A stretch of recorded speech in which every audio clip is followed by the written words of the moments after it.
G'day guys, Joseph here. We're gonna get through this chill time very quickly because I've got a time limit because I get to you guys now in an hour. I've got to be playing some codenames with some remarkable and awesome people. And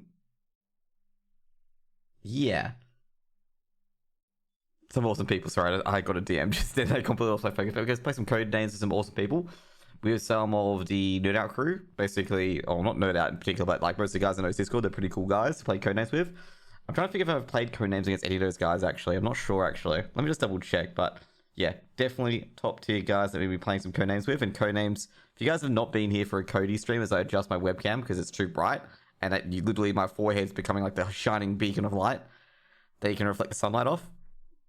All because of hair gel, obviously, because I put gel in my hair. My hair does not naturally stick up like this, believe it or not. I look like let's just say a mushroom head with my hair on.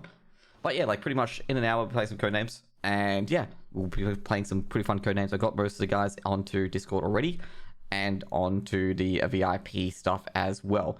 So they can be just straight away put into server. Some of the streams have got some of their friends coming along. One guy's doing a 24-hour stream for charity. Obviously as well, the subs can come along, but you guys got to be family friendly because a few of these streamers are family friendly. So I know some of you are Australians and swear word like me. It's like every second, third word. I'm Australian too, I know, but you can't swear non-stop, okay? You gotta keep the swear words down, okay? And the C word is not a term of endearment, okay? It's not a term of endearment in most other facets of the world. Nah, I think I'll probably be the one that breaks the swear word jar the most. Actually no, well, last time when we had a family friendly streamer in, I was like, don't say F, don't say fuck, don't say shit, don't say like just like, if you're gonna say anything, just be like simple sentences, just keep one sentence at a time, otherwise you're gonna freak out. But yeah, so in an hour or so we're gonna get the Cody stream ready to go, but we're gonna talk about, you know, some CSGO stuff that's been going on.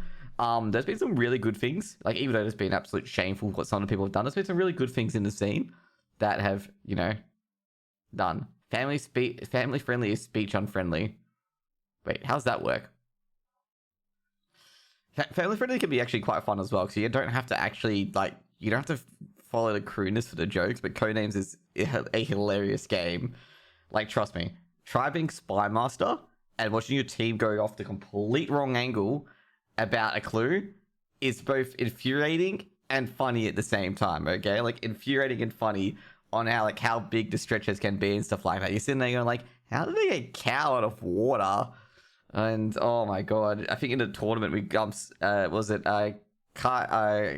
got waitresses bring water out of water, and I'm sitting here being like, I could have done like water 10, water 6, and they would have got all of them. Okay, like I was so mad. I'm like sitting there going like, oh, like basically on the board was like it was boil, foam, and polo, and I'm going, oh, okay, those are water.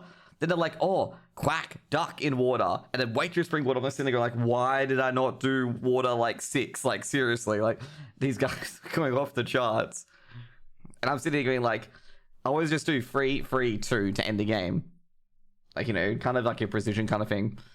And another one I did was with Alexia. It wasn't on stream though, which was management.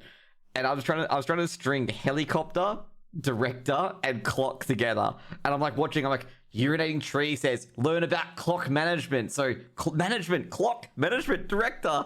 And I'm like, management travels in helicopters.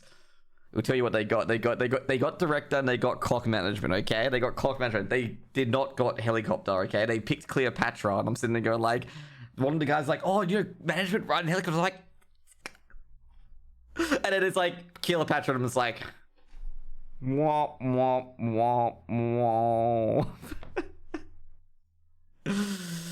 But oh my god, like you get what I mean. Like it's funny and like it's like, oh man, I get so involved in this game. But anyways, guys, let's start with chill time. 3, 2, 1, let's jam. Welcome to Chill Time with Jose. Today on CSGO, well, we got a quick schedule today. We've got some NA trash that was cleared out today, which was actually really, really good to watch the community come together. And to get rid of, like, you know, as all these bans and all these people leaving come out, you see some, you know, great people rise to the top, and then you see some absolute losers rise to the top as well. And sometimes you got to see, you know, what the community is going to do to take care of its trash. Now, basically what happened here is that if you guys are unaware of what happened, is that let's just talk about the lead situation first. So Elige released a whole bunch of tweets and stuff like that, and paste bins of very, very vulgar content. Like, highly vulgar. We're not viewing on stream. It's really, really bad, okay? And basically, he was saying that these guys should not be in a Mount Dooley, not ESA Premier team. And he basically tagged out all the people who were involved in it. Now, let's get back to here, okay? So, basically, from this, they discovered that a player who was banned by ESEA was coaching them via Discord with a live stream being shown, which is not allowed. So, let's get back to this, okay? So, this person is what they discovered afterwards, that this person was playing in another team in ESA Open, according to Norte from Dust2 US. And so basically he wrote an article saying that they're playing for Open, and you can see here the vulgar stuff that this team's involved with. And, you know, by this point, you can get an idea of, like, they're bubbling trash rising to the top and essentially trying to get rid of these certain players, because it's really disgusting to see that people would even say such vulgar stuff in trash talking and stuff like that. The reason why Elige, an initial story, brought those screenshots was because Josiah was being heavily bullied by these 4 people in question. And yeah, so pretty much that's like, you know, really, really like bad things being said. In fact, they were using a voice changer, you know, I don't even know, okay, like at this point. And then there's this guy who sponsored the team called The Surgeon, and he just got really, really mad. And all I can say is this is basically, you know, he was trying to say he's been cancelled, blah, blah, blah, and he had legitimate players. And then this happened, okay? Basically, they got banned in the middle of the game. So down here you can see they got banned in the middle of the game by El Jacko. So Jackson Wolf came in. They looked at the case. I know this is from Bleed's stream, so it's got a reference here. And they basically banned him in the middle of the game. You can see here. Oh, sorry, my bad. Shouldn't do that. But they basically banned him in the middle of the game. Okay, so, you know, good things come to people who wait. So that's what pretty much happened. I can't believe it. It'll make first worse for NA. Oh yeah, 100%. Like 100%. Like stuff like this makes it worse for NA. So yeah, so he got banned in the middle of the game. So 2 of their players got banned in the middle of the game. One of them who knew that it was Epitima, and the other dude as well. And also the surgeon, like, watched his team on live, basically essentially, you know, lose 2 players to a 12-month ban and a 10-year ban. I smell great. I have deodorant on. But yeah, like, you know, very, very disappointing from the NA scene.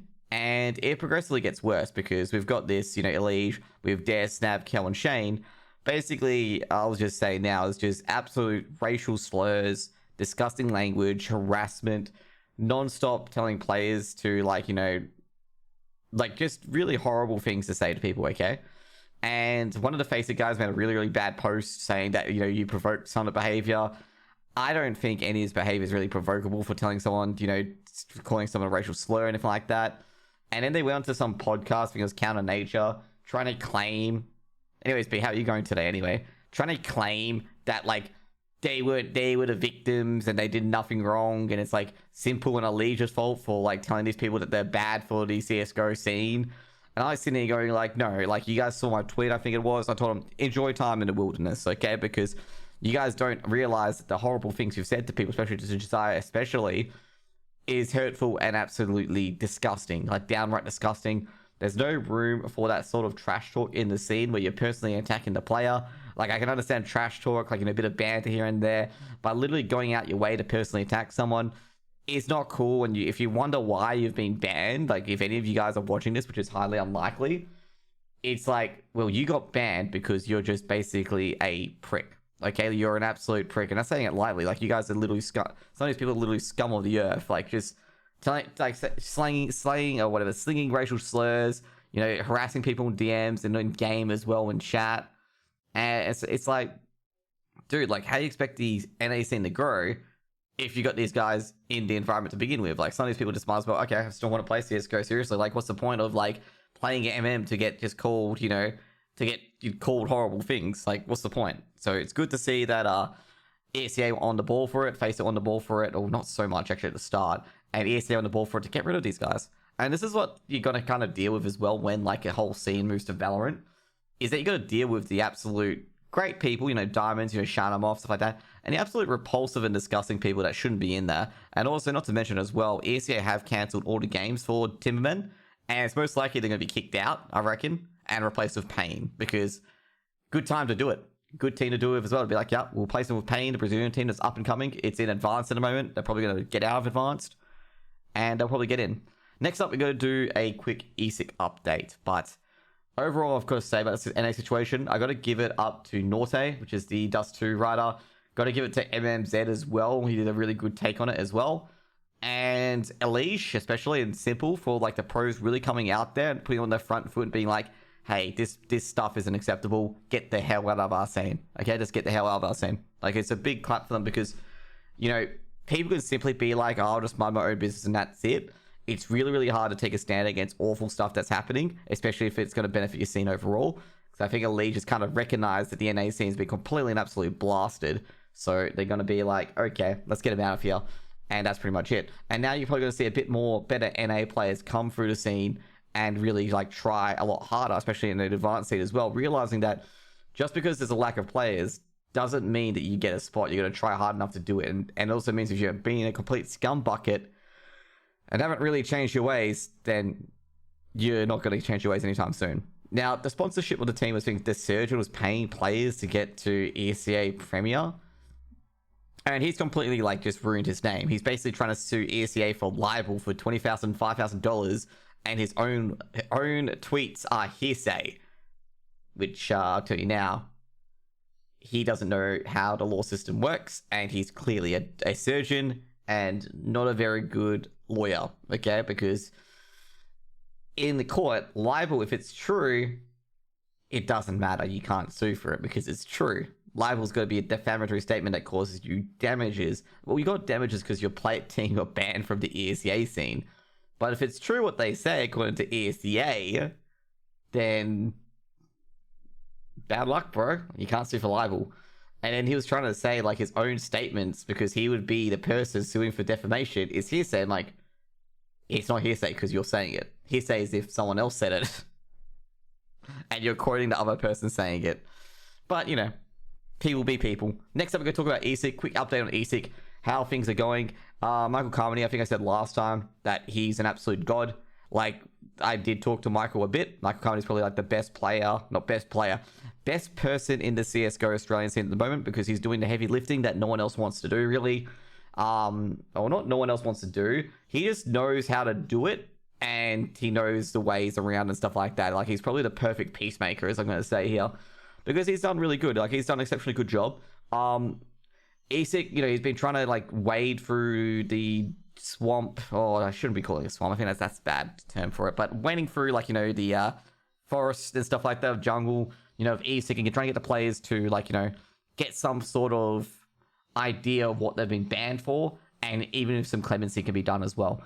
And he's been doing a really, really good job. I should have really offered my help earlier. I just don't think I did. So far with the Australian scene, some progress has been made with a few players. Most of the players are keeping calm despite being absolutely upset, because I know some of the players are upset.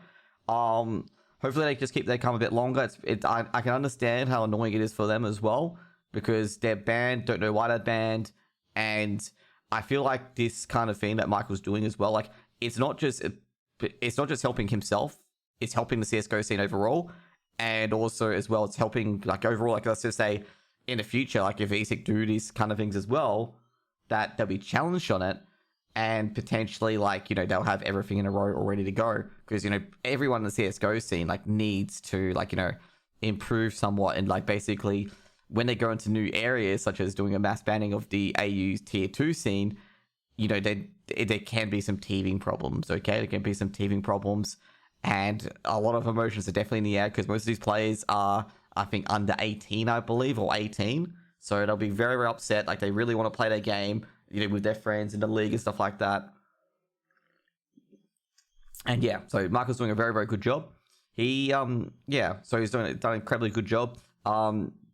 Hopefully, some of my statements have been saying, like, you know, players who are between 12 and 24 months, just give them some clemency, give them a suspended sentence, and put them back in the scene. Because a lot of these players, I know that they're like, yeah, we made a mistake. We didn't know that. I know ignorance of lawyers in the defense, but I reckon they should, like, you know, let them play, like, because they probably betted on an American team being like, oh, you know, like, I don't know any players, but hey, you know, I'll bet on it, that kind of thing. Like, that's pretty much what they were thinking in their heads. I know it's against the rules and ESIC's rules in general, because because you can't do that. It's in Sports Integrity 101. But like a lot of these people are young, they didn't know any better.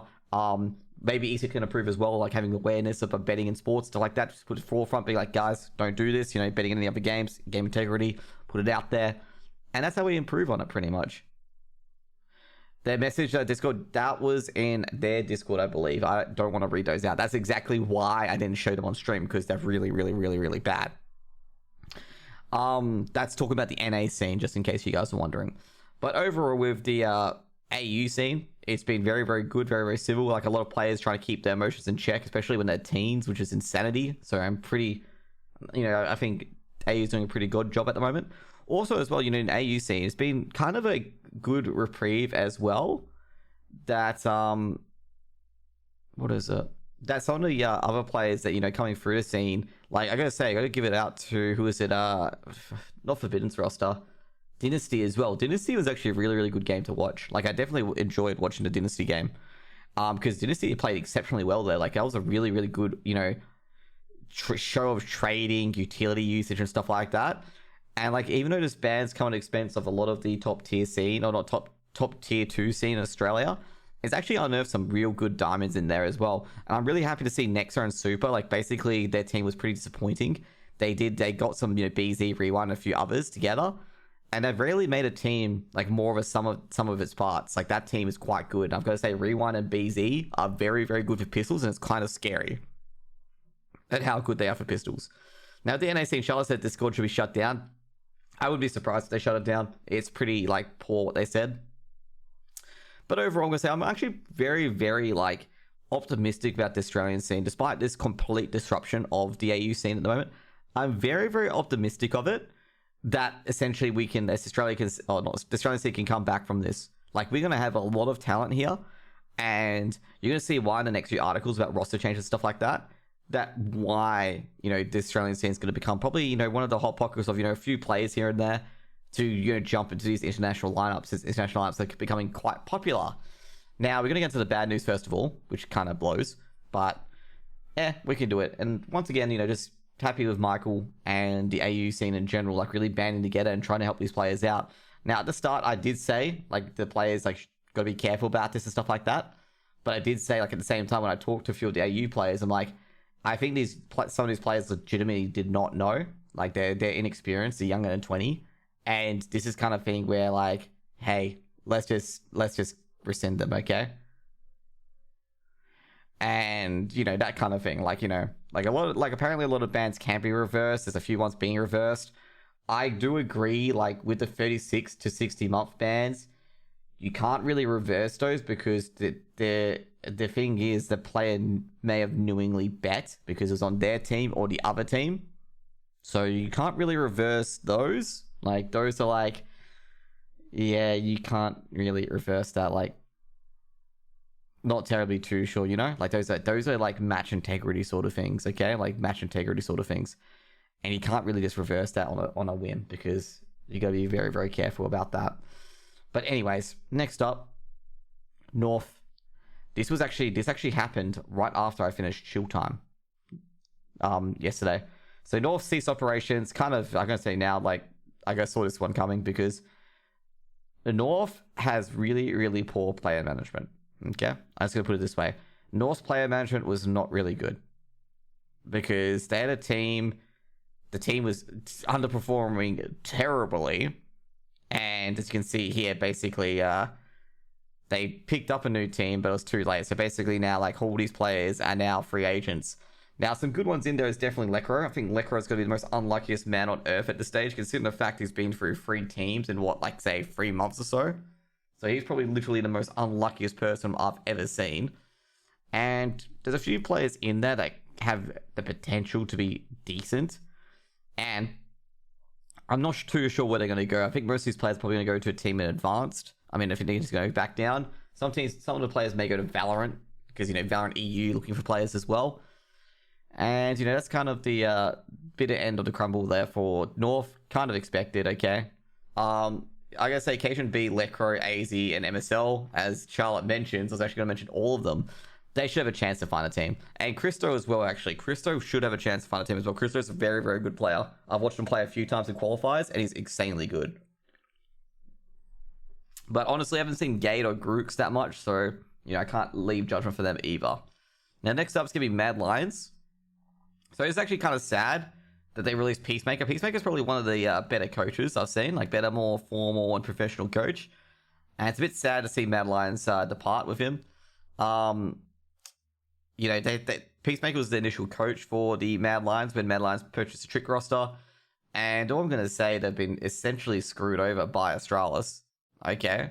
Like, Peacemaker made, Mad Lions become a solid tier 2 team, potentially a tier 1 team as well. And I'm just going to be honest, I think Astralis really screwed these guys with purchasing Bubsky. Arguably Mad Lions' best player. And alternatively, I think the move that screwed him the most is Bubsky going to Astralis, and now Bubsky hasn't played CS or Tier 1 CS for a year almost. And it's if Astralis did this, knowing that Bubsky wasn't going to be playing, I think it's one of the most disgusting and uncompetitive moves that a franchise has ever done to another franchise. And this is not going to help anybody if Astralis did that in that attention to deprive a good player from another Danish team. I reckon it's a very unethical and disgusting move that happened. Now, basically Acor's moved to Mouse. So essentially, these are the 5 players. It's Shush, Roy, Hooksy, TMB, and Refresh.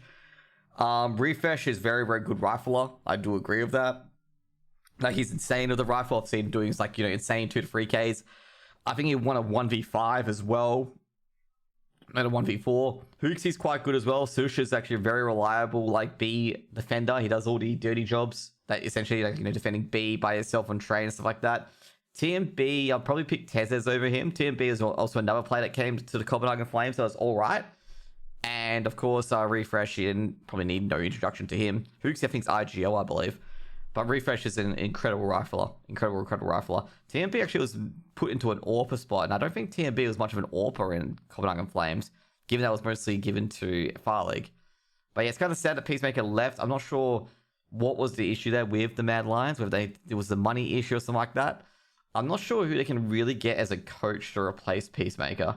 But I think what's happened, I think Peacemaker's probably being picked up by another franchise. I reckon he could be being picked up by a tier 1 franchise. So you won't see the end of Peacemaker yet, because I think he's being picked up by a bigger franchise, because I think a lot of people have realized his worth to the scene, because he's exceptionally good. I'll be absolutely surprised if they've actually just cut him, because I'll be sitting there going dude, you got one of the best coaches on the table at the moment.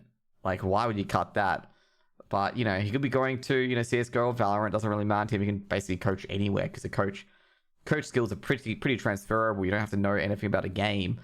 I don't think he's going to Valorant. I think he could be going to a tier 1 team. But we'll see what happens. And yeah, so Mad Lions, with this result, Mad Lions has just been plagued with rotating their roster too much. It's kind of the same story with Singularity as well. Their roster rotates too much. Okay? And I've got to say, for the Danish scene, if you want a reliable team, you got to keep the team together, because there's too much of these Danish shuffles where the entire Danish team just literally changes 5 of their players overnight, and they all go to different teams left, right, and center. We have 8 or 9 Danish teams literally exchanging with each other every 3 or 4 months or so. So yeah. Next up is Big actually upset a big group to win Group A of the groups, which I'm actually really surprised with, that Big won. And and Astralis, by the way, Astralis did not make it through. Astralis just has to go to Showdown because Nip beat Astralis twice. But yeah, 16-2, 16-14, so Big really, really showed up. And yeah, they beat Hampus, and Nip, I gotta say, Nip's really revolutionized itself here. With the addition of ZTR, they've done really, really good, Nip. So yeah, the tourney is upside down. Oh yeah, definitely. Next up is Apex. So Apex is taking a break from Vitality. There's been rumors where people's it's something to do with Vitality or something to do with this or something to do with that.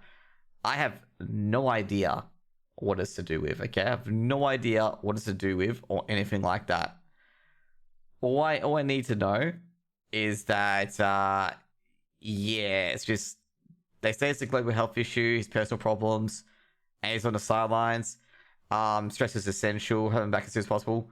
From what I heard, he needs a break. Yeah, a lot of people, some people are speculating things, and I'm just thinking, maybe he legitimately needs a break. Legitimately needs a break. Because, thank you for the follow, Lamb. it isn't anything like the coach said he wasn't happy with his emotions and stuff like that. So I don't think it's anything like negative or he's being transferred or anything like that. You know, it's kind of like, you know, okay, he's burning out kind of thing. And I haven't made the burnout thing like be a big story of it yet. So obviously they have a sixth player, being Masuda, I believe, because Navero's in the main lineup, and Masuda will just slot right in. And they didn't want to give that precaution. Yeah, I was gonna say, like,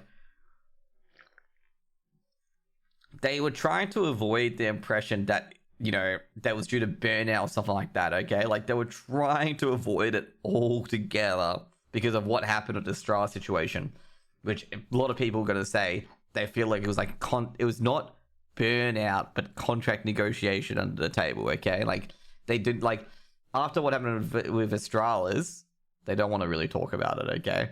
Like, because it felt weird with Astralis, because they say burnout, and at the same time, the contracts were expiring. It's just like, you're not terribly too sure if that's actually a legitimate question. But anyways, Ents back again. I think Ents fans will come back once they see that we've made the right decisions to move forward. I'm just going to say it depends on how Alu is, okay? Given that the former teammates have all basically said that Alu were Monka S.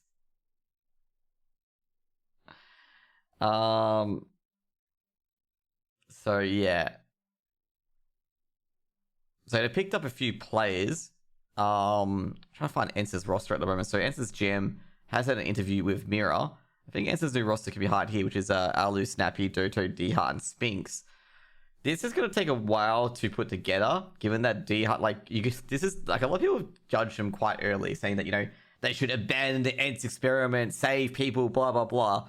You're trying to combine 3 different plays of CSGO into one.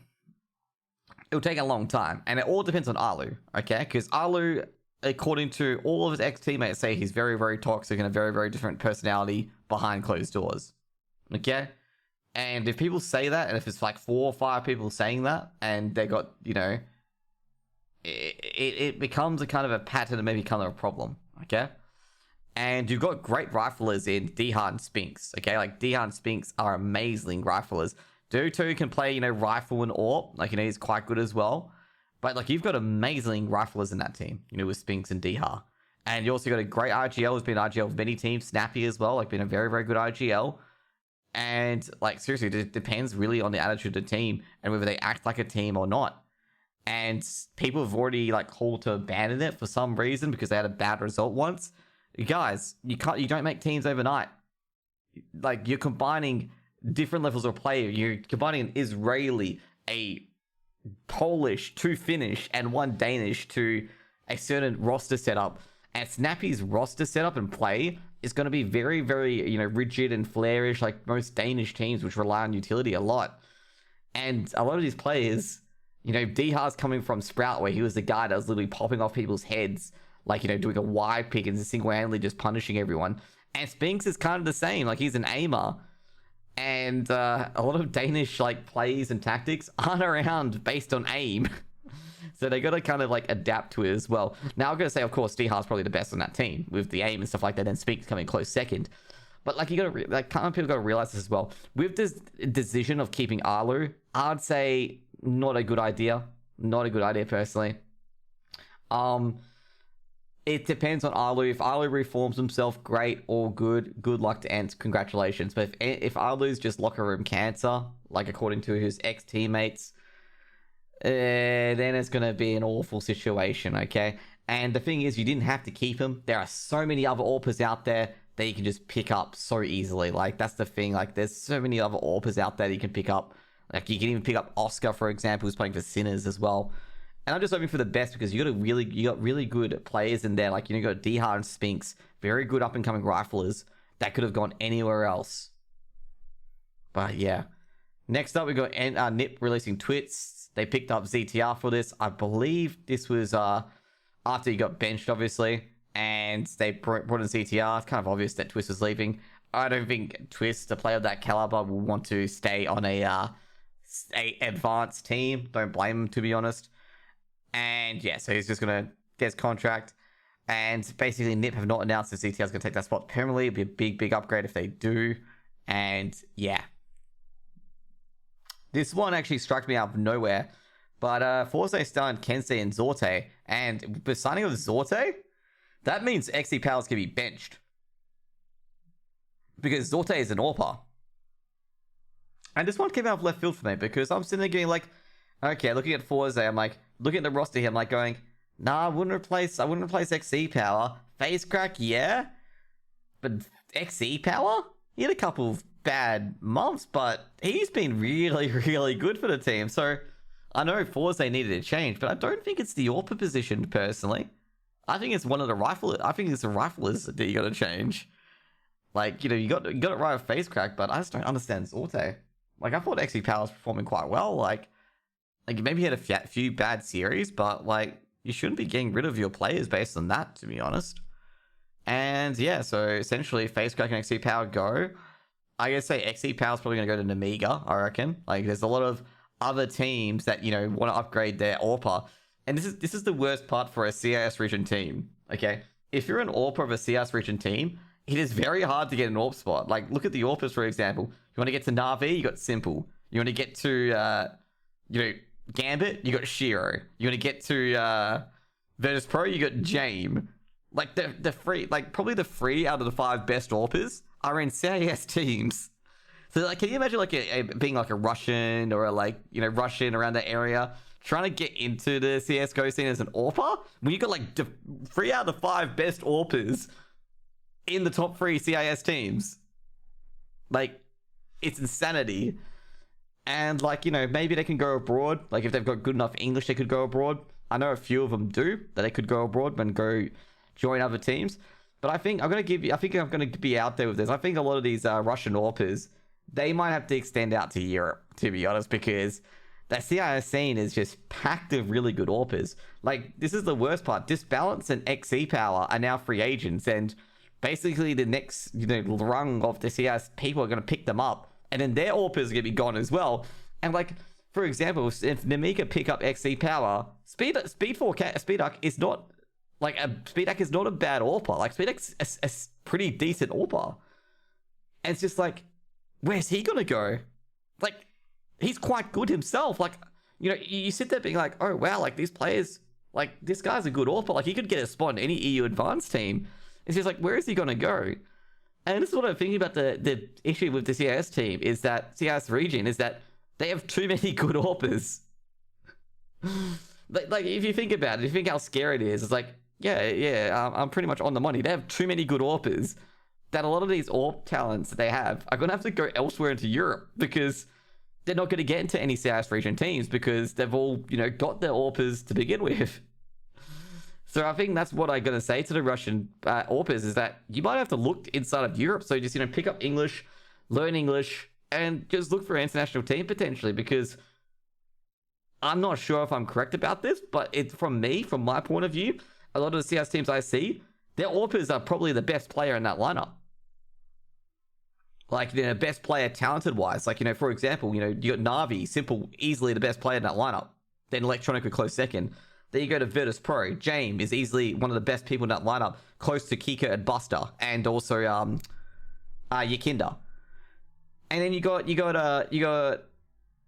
Gambit. Shiro is clearly the best player in that lineup, and it's just like, what are you gonna do to be an AWPer in the CS scene?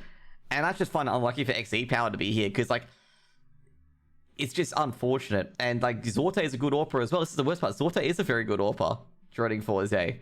But all I'm gonna say now, I think XE Power's gonna be moved on, Face Crack's gonna be moved on. But like, it's just completely out of the blue that sorry, that's the wrong thing here. That XE Power's been put on a transfer list. Like, oh boy. Have you heard a song Not Many Talks? I don't listen to music, if you put it that way. I don't listen to rap music. But yeah, like, I just don't know how Forza put XE Power on the chopping block, because I don't think he was a problem. But sheesh, being an AWPer in the CS region is hard. Probably one of the hardest jobs. How it's like, Forza should pick you up? Definitely not. Definitely not. First of all, you need to speak Russian, because you don't speak Russian. And don't say the swears in here, because I'll time you out. But yeah, I'm just surprised overall, as I said before, that XE Power is the one put on a transfer list. The last person I thought I'd see on an XE Power, like, is being on a transfer list, because this guy has been so good for Zay, and it just like really shows how tough the opening scene is for the CIS region. Like the top ranks are filled. The bottom ranks are literally like 20 players competing over a spot. It's insanity. Absolute insanity. Next up, we got this. I mean, man, this move completely shocked me, man. I never saw this move coming. I never ever saw this move coming at all. Oh my god, this move completely blew me off my rocker. I could never. It's been talked about for the last 6 months, okay, guys? Okay, so, you know, this is like kind of like done and dusted. So Carrigan left and Mouse Sports confirmed they're signing Dexter, okay? They've been looking at Dexter for a long time, and a lot of teams did not pick up Dexter because they thought he was accounted with children, okay? It was a joke, okay? This is why jokes can be bad to the scene, okay? Jokes can be completely bad to the scene for that matter. And yeah, they removed Dexter, and yeah, they picked up Desker Mouse and they got rid of Carrigan. And Renegade's looking for a new player. If you guys have not been wondering, it is pretty obvious who Renegades are going to be picked up. I mean, he did leave Order previously, but we will let the lovely guys at Renegades announce that when it comes. But yeah, Dexter's joined Mouse Sports. Definitely good IGL, definitely good pickup. A big thing for Australia as well, to see one of the Australian IGLs picked up into an international team. If Dexter does great, Australian CS will get the hugs and kisses that it desperately deserves. And hopefully get a few more of our talent being picked up as well. So Renegades, well, Dexter's no longer there, and well, they've got to fix these rosters, obviously. Now, essentially, they expect Carrigan to return to FaZe as a bit of a shuffle. And Dexter reunites with the coach from IFR, who coached Renegades for a bit before he transferred to Mouse Sports. And at this point, given the fact that Dexter's transferring to Mouse Sports, I'm very sure Rops, Frozen, Bemis, and Acor will suddenly find themselves without a team, and the rest of the Renegades roster will join shortly, because Mouse seems to be skinning Renegades to become Renegades, okay? I'm kidding, of course. Mouse won't do that. I think Rops, Frozen, Bemis, Acor, and Dexter are good enough, you know, for that roster. And I think, you know, Chris J being loaned out, Carrigan being benched, I think getting rid of Chris J was probably the right issue, because Chris J, like, for the amount of clutch plays he did, he wasn't exactly consistent, and Acor brings that consistency.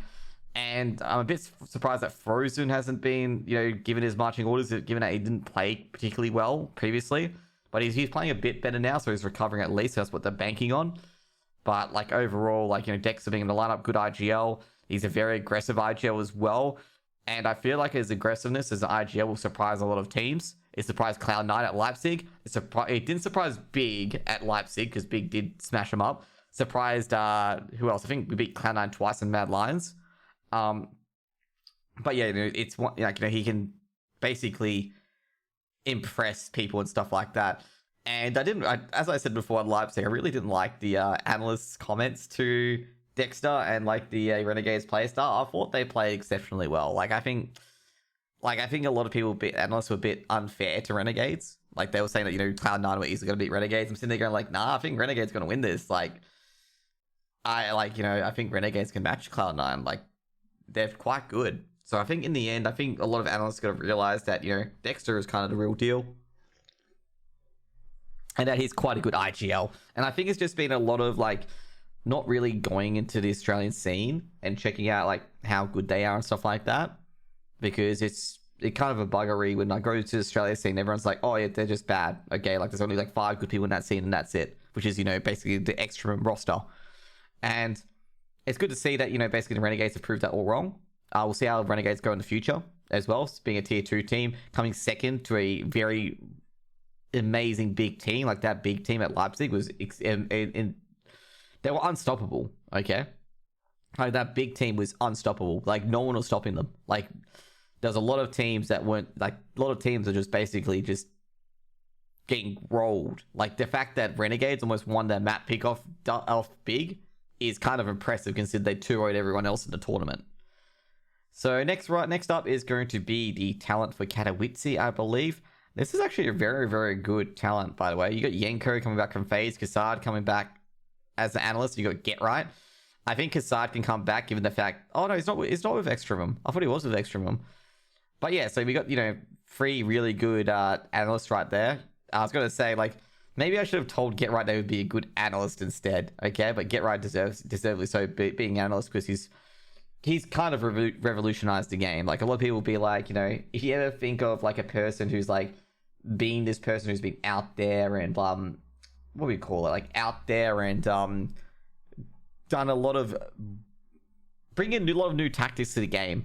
The first person you would say is Get Right, and also the clutch situation as well as Get Right. Like, one of the players that's inspired a lot of his positions and stuff like that. And I remember watching a Steel stream once, and, like, literally the name Get Right being referred to a position was kind of like, it kind of like commonly said and stuff like that, especially on Mirage and a few other areas as well. Kind of like Olaf and Cold Zera in certain maps as well. Now, the casting duos would be Harry and Hugo and Sponge and Machine. This is actually funny though. Sponge and Machine are actually quite good together.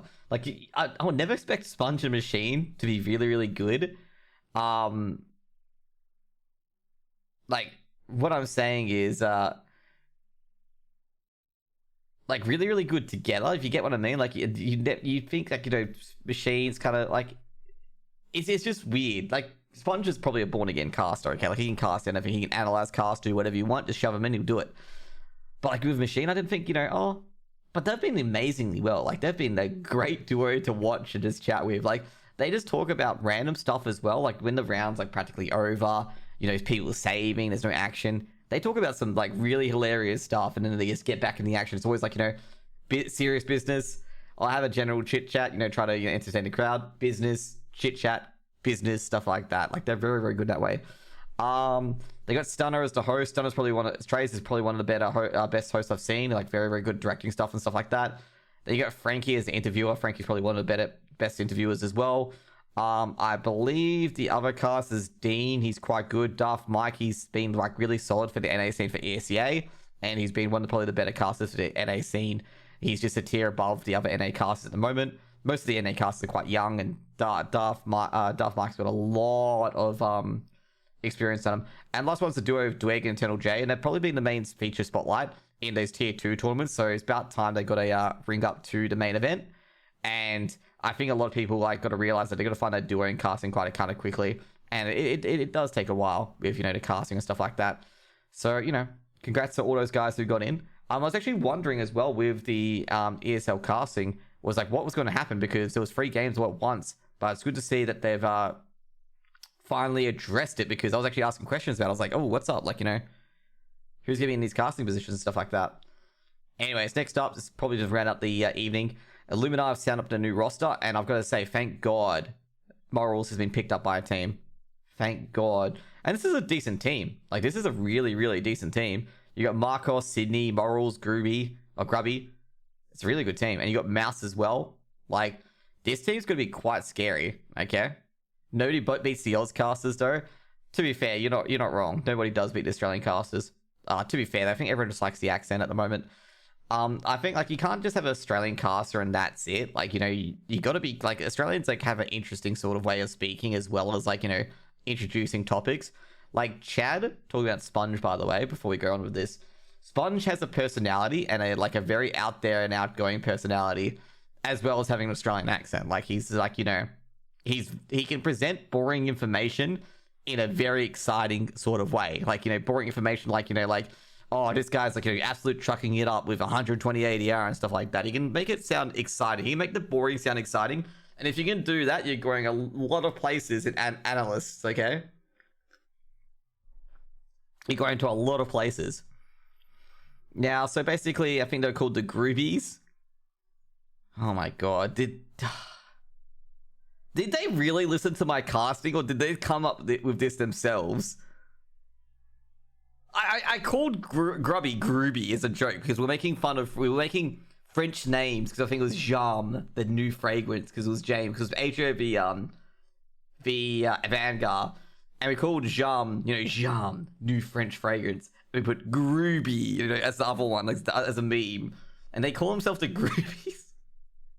I don't think I came up with it, but I was joking about it. I think it was last year in ESA Premier about it, that, you know, Groovy, like, you know, calling yourself, you know, French sense to be the Groovy and the Jam.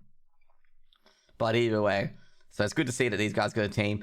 It's good to see Illuminar's back in the scene. I was actually getting worried that Illuminar had folded overall, which means there's another Polish organization not having anyone. But it's good to see that Illuminar have got more players. They got Mouse, Morals, Marcos. Marcos is actually quite good as well. Sydney, the Deagle King. You can like go through my clips to see any Deagle clutches that Sydney's able to do. And then we got Grooby, or Grubby himself. And yeah. Next up is Trick signs up Zip. Cyclone's going to be sidelined of immediate effect. I gotta say here that yes, Trick need something new. Okay, like really, really need something new, because I'm gonna say now is that Tricked were getting beaten by teams they should not have been getting beaten by. That's all I'm gonna say. And Cyclone leaving the team. Yeah. I was gonna be bluntly honest. I feel like they need to change. And good morning, Noobage, by the way. We're playing Codenames in about 15 minutes, by the way, guys.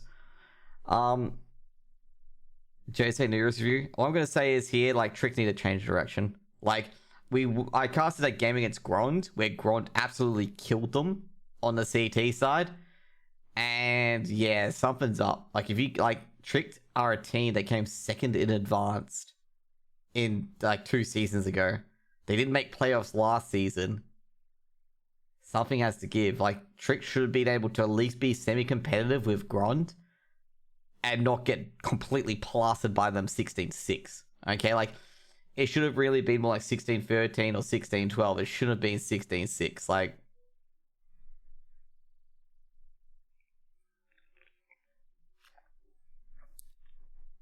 a change had to happen there. Trick got absolutely wrecked after giving up their 5th.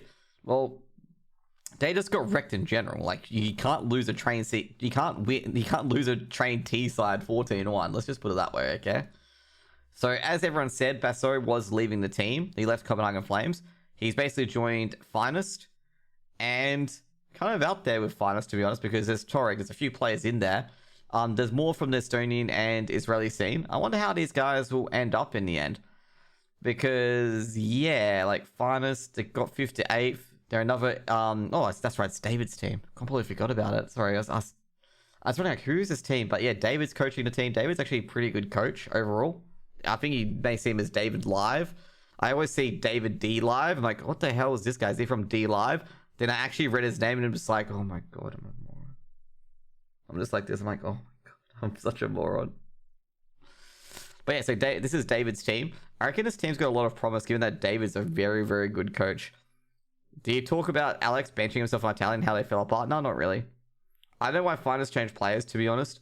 Well, Besso is very good. Like, Besso is quite a good rifler. But yeah.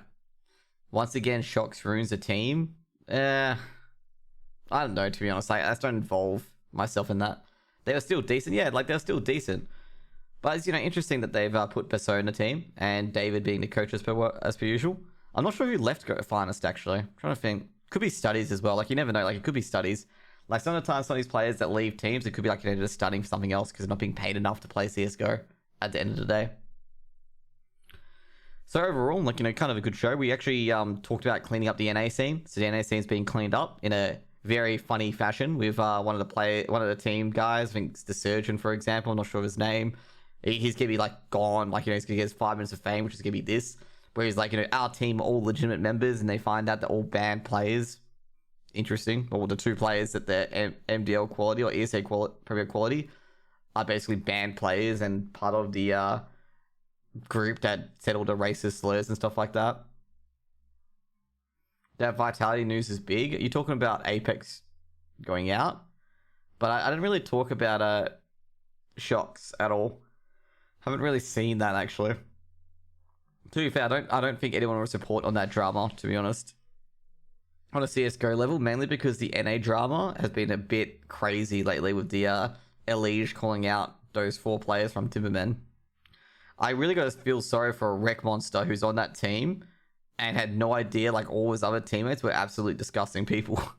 I think it was Wreck Monster, wasn't it? Or Rex like that. Like, he was the only one on that team that wasn't an absolute arsehole. Like, I felt sorry for him. But anyways, guys, that's gonna be it for chill time for today. There's a lot of news to report, but I've only got like 50 minutes or an hour to really discuss it all. So hope you guys have a wonderful day, and I'll see you guys on YouTube. If you guys on YouTube, like, subscribe, and share. And if you guys on Twitch, well, stay tuned. Got some code names right after this. So see you guys later. Peace out. With the NA stuff, basically a whole bunch of NA people were very racist, okay? Very racist and very, very awful, okay? That's all you need to know.